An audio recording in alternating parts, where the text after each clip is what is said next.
Hello అండి, నమస్తే. నేను మీ స్వాతిని. Welcome back to food is life. ఈరోజైతే మన ఛానల్లో వచ్చేసి గోధుమ పిండి హల్వా ఎలా ప్రిపేర్ చేసుకోవాలి అనేది అయితే చూసేద్దాము. మనకి ఎప్పుడైనా స్వీట్ తినాలి అనుకున్నా, లేదు అంటే మన ఇంటికి ఎవరైనా గెస్ట్లు వచ్చినా కానీ ఇదైతే మనం సింపుల్గా ప్రిపేర్ చేసేయచ్చు. సో మనం ప్రాసెస్లోకి అయితే వెళ్ళిపోదాం. ఫస్ట్ ఒక కడాయిని తీసుకున్నాను. ఇందులోకి 1 కప్పు వరకు గోధుమ పిండిని అయితే వేసుకున్నానండి. ఇలాగా 1 కప్పు కొలతతో అన్నీ కూడా తీసుకోవాలి.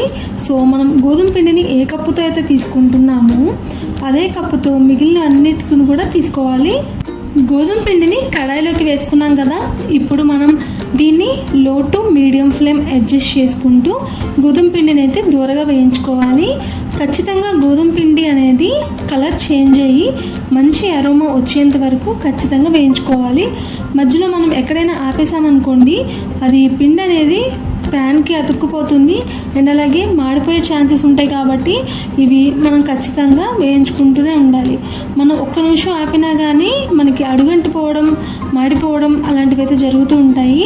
అయినా కానీ మనం గోధుమ పిండి మంచిగా వేయించుకుంటేనే ఫైనల్ అవుట్పుట్, ఫైనల్ టేస్ట్ అనేది మంచిగా వస్తుంది. ఈ వేయించుకోవడంలోనే ఉంటుందండి టేస్ట్ అంతా కూడా. సో ఇలా కలర్ చేంజ్ అయ్యేంత వరకు వేయించుకున్న తర్వాత ఇందులోకి 1 కప్పు వరకు గీని తీసుకోవాలి. ఈ గీని ఫస్ట్ అయితే మనం 1/3 కప్పు వరకు ఫస్ట్ వేసుకోవాలి. ఇలా 1/3 కప్పు మనం వేసుకుని నెయ్యిని ఇందులో అయితే మనం గోధుమ పిండిని వేయించుకోవాలి. మిగిలిన 1/2 కప్పు గీని ఫైనల్గా అయితే మనం వేసుకోవచ్చు. సో ఫస్ట్ అయితే 1/2 కప్పు గీతో అయితే మనం గోధుమ పిండిని మంచిగా వేయించుకోవాలి. ఒకవేళ మొత్తం గీ వద్దు అనుకుంటే మనం 1/2 కప్పు ఆయిల్, 1/2 కప్పు గీ కూడా వేసుకోవచ్చు. లేదు అంటే 1/2 కప్పు డాల్డా, 1/2 కప్పు గీ కూడా వేసుకోవచ్చు. మనం మొత్తం కూడా గీ వేసుకుంటే టేస్ట్ చాలా బాగుంటుంది. లేదు అనుకుంటే ఇలా 50-50 వేసేసుకుని మనమైతే ఈ హల్వాని అయితే ప్రిపేర్ చేసుకోవచ్చు. సో మనకి ఇలాగా నెయ్యి వేయగానే ఇలా ఈ పేస్ట్ కన్సిస్టెన్సీలోకి అయితే వస్తుందండి. ఇలా ఉన్నప్పుడే మనం బాగా వేయించుకోవాలి. ఇలా ఫైనల్గా కొంచెం పల్చగా అయితే అవుతుంది పిండి అనేది. సో నో ప్రాబ్లం, ఇలా పల్చగా అయితేనే మనకి కరెక్ట్గా వేగింది అనేది అయితే అవుతుందన్నమాట, తెలుస్తుంది. సో ఇలా అయితే ఖచ్చితంగా వేయించుకోవాలి. చూస్తున్నారు కదా, మనకి మంచి కలర్ అయితే వస్తూ ఉంది. సో ఇదైతే వేయించుకుంటూ ఉన్నాము. ఒక పక్కన పెట్టేసి ఈ లోపల ఒక గిన్నె పెట్టుకుని అందులోకి మనం 1 కప్పుతో అయితే గోధుమ పిండి తీసుకున్నాం కదా, సో అదే కప్పుతో 2 కప్పులు నీళ్ళు వేసుకుని ఆ నీళ్ళని బాగా మరిగించుకోవాలి. అలా మరిగించుకున్న నీళ్ళని కొద్దిగా ఈ మిశ్రమంలోకి వేసుకుని, గోధుమ పిండి మిశ్రమంలోకి వేసుకుని దాన్ని అయితే కలుపుకుంటూ ఉండాలి. మనకి నీళ్ళు పోయగానే ఎలా వస్తుంది అంటే, మనం మైసూర్ పాక్ చేసుకుంటాం కదా, సో ఇలా గట్టి మైసూర్ పాకం చేసుకునేటప్పుడు వచ్చే కన్సిస్టెన్సీ ఉంటుంది కదా, సో అలాగ బబుల్స్ వస్తూ అలా కొంచెం అలా ఉంటుంది. సో మనకి అలా మిగిలిన నీళ్ళు కూడా పోసుకుంటూ మొత్తం కూడా దగ్గర పడేంత వరకు, హల్వాలాగా ఇలా ముద్దగా అయ్యేంత వరకు ఖచ్చితంగా మనం వేయించుకుంటూ ఉండాలి, కలుపుకుంటూ ఉండాలి. మనకి 2 కప్పుల నీళ్ళు ఖచ్చితంగా పడతాయి. అది కూడా మనకి మరిగించుకున్న వాటర్ పోసుకుంటేనే మనకి హల్వా అనేది ముద్దగా దగ్గర పడి మంచిగా వస్తుందన్నమాట. సో మనకి గోధుమ పిండిలో వాటర్ పోస్తే మనకి ముద్దగా అవుతుంది కదా, సో ఇక్కడ కూడా అలానే అయ్యింది. ఇలాగా మనం ఎక్కడ కూడా ఉండలు లేకుండా ఇలా మనం కలుపుకుంటూ అండ్ అలాగే వేయించుకుంటూ ఉండాలి. సో మనకి కొంచెం ప్యాన్ నుంచి అయితే సెపరేట్ అవుతూ వచ్చింది. ఇలాంటప్పుడే మనం మిగిలిన 1/2 కప్పు గీ ఉంది కదా, సో దాన్ని కూడా వేసేసుకోవాలి. ఇలా 1/2 కప్పు గీ కూడా వేసేసుకుని మళ్ళీ కూడా గీ బాగా పిండితో కలిసేటట్టు కలుపుకుంటూ ఉండాలి. మనం ఇన్స్టెంట్గా చేసుకునే ఈ గోధుమ పిండి హల్వా అనేది దేవుడికి కూడా పెట్టుకోవచ్చండి. సో చాలామంది ప్రసాదంగా కూడా ప్రిపేర్ చేస్తూ ఉంటారు దీన్ని. చాలామంది నీళ్ళకి బదులు ఇక్కడ పాలను పోసుకుంటూ ఉంటారు. సో అలా అయినా చేసుకోవచ్చు. కాకపోతే ఇంత డార్క్ కలర్ అయితే రాదు హల్వాకి. సో మనం నీళ్ళు పోసుకుంటేనే ఈ డార్క్నెస్ అనేది వస్తుంది, హల్వా కలర్ అనేది. సో మనం ఇంకా ఎటువంటి కలర్స్ కూడా, ఫుడ్ కలర్స్ యాడ్ చేయక్కర్లేదు. న్యాచురల్గా అయితే మనకి కలర్ వచ్చేస్తుంది. దానికి ఈ కలర్ రావడానికి కూడా ముఖ్య కారణం ఏంటి అంటే, నేను ఇక్కడ నల్ల బెల్లాన్ని వేసుకున్నానండి. ఆర్గానిక్ బెల్లం అని మనకి మార్కెట్లో దొరుకుతూ ఉంటుంది. సో ఆ నల్ల బెల్లాన్ని కూడా వేసుకుంటే మనకి ఎటువంటి కలర్స్ కూడా అవసరం లేదు. ఇంకా హల్వా అనేది న్యాచురల్ కలర్లోకి అయితే వస్తుందన్నమాట. సో ఇక్కడ నేను కొలత చెప్పలేదు కదా, 1 కప్పు బెల్లాన్ని ఇలా తురుముకుని వేసుకున్నాను. గోధుమ పిండి ఏ కప్పుతో అయితే తీసుకున్నాను అదే కప్పుతో 1 కప్పు బెల్లాన్ని తురుముకుని దాన్ని కూడా తీసుకున్నాను.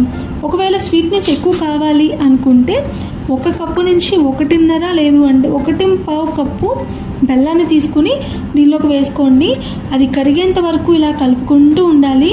మనకి తురుముకున్నాం కాబట్టి ఈజీగా కరిగిపోతుంది. ఇలా కరిగిపోయి కొంచెం పల్చనైతే అవుతుంది హల్వా. సో మళ్ళీ అది దగ్గర పడి గీ అంతా కూడా సెపరేట్ అయిపోయి అండ్ అలాగే ప్యాన్కి హల్వా అనేది విడిపోయి వస్తూ ఉందనుకోండి, మనకి హల్వా చూస్తున్నారు కదా ఎంత ఈజీగా అయిపోతుంది అనేది ఇది.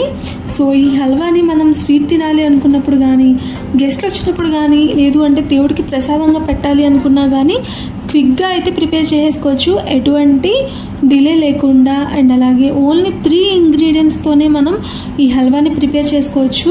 ఇది కూడా చాలా అడ్వాంటేజ్ అండి. అండ్ అలాగే ఈ 3 కూడా మన ఇంట్లో అవైలబుల్గా ఉండే ఇంగ్రీడియంట్సే. సో మనం ఎటువంటి డౌట్ లేకుండా అయితే ఈ హల్వాని ఈజీగా ప్రిపేర్ చేసుకోవచ్చు. ఎక్కువ టైం పట్టదు అండ్ అలాగే ఎక్కువ ఇంగ్రీడియంట్స్ కూడా మనకి అవసరం లేదన్నమాట. సో ఈ హల్వా అనేది మనం ఈజీగా ప్రిపేర్ చేసుకోవచ్చు ఇంట్లోనే. అండ్ అలాగే గుడిలో పెట్టే ప్రసాదం స్టైల్లో అయితే ఈ హల్వా టేస్ట్ అయితే ఉంటుంది. కాకపోతే మీరు అచ్చంగా గీ వాడితేనే ఆ టేస్ట్ అయితే వస్తుంది. మీరు ఆయిల్ సగం గీ సగం వేసుకుంటే మాత్రం ఆ టేస్ట్ అయితే రాదు. సో మనకి ఇలాగా గీ అయితే సెపరేట్ అవ్వడం అయితే కనిపించింది కదా. సో ఇప్పుడు మనకి హల్వా అనేది ప్యాన్ నుంచి సెపరేట్ అవ్వాలి. ఇలా ప్యాన్ నుంచి సెపరేట్ అవుతుంది చూస్తున్నారు కదా. సో ఇలా ప్యాన్ నుంచి సెపరేట్ అవుతుంది అనుకుంటే మనకి హల్వా అనేది రెడీ అయిపోయినట్టే. సో ఇక్కడ ఒక 90% అయితే ఉడికిపోయింది హల్వా. ఇప్పుడు మనం డ్రై ఫ్రూట్స్ని అయితే పైన వేసుకోవాలన్నమాట.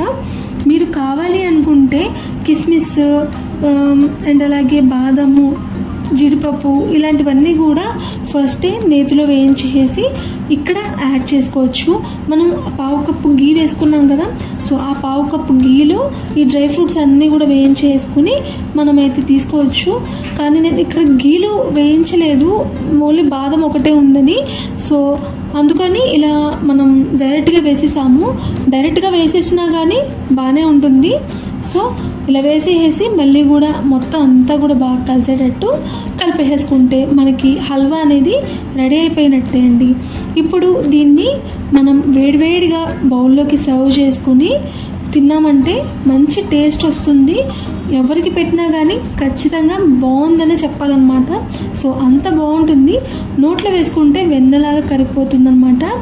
సో గోధుమ పిండి హల్వాని ఎలా ప్రిపేర్ చేసుకోవాలో చూసేసారు కదా. సో ఇంకెందుకు ఆలస్యం, మీరు కూడా కంపల్సరీ ట్రై చేయండి. ఇంగ్రీడియంట్స్ కూడా చాలా తక్కువ కాబట్టి మీరు సింపుల్గా కూడా మనం ఇంట్లో ప్రిపేర్ చేసుకోవచ్చు. ఈ వీడియోని ఇక్కడి వరకు చూసినందుకు చాలా థ్యాంక్స్ అండి. అండ్ అలాగే మీకైతే ఈ వీడియో నచ్చిందని అయితే అనుకుంటున్నాను. ఒకవేళ నచ్చినట్లయితే నా వీడియోకి ఒక లైక్ ఇవ్వండి. అండ్ అలాగే నా ఛానల్ని సబ్స్క్రైబ్ చేసుకోండి.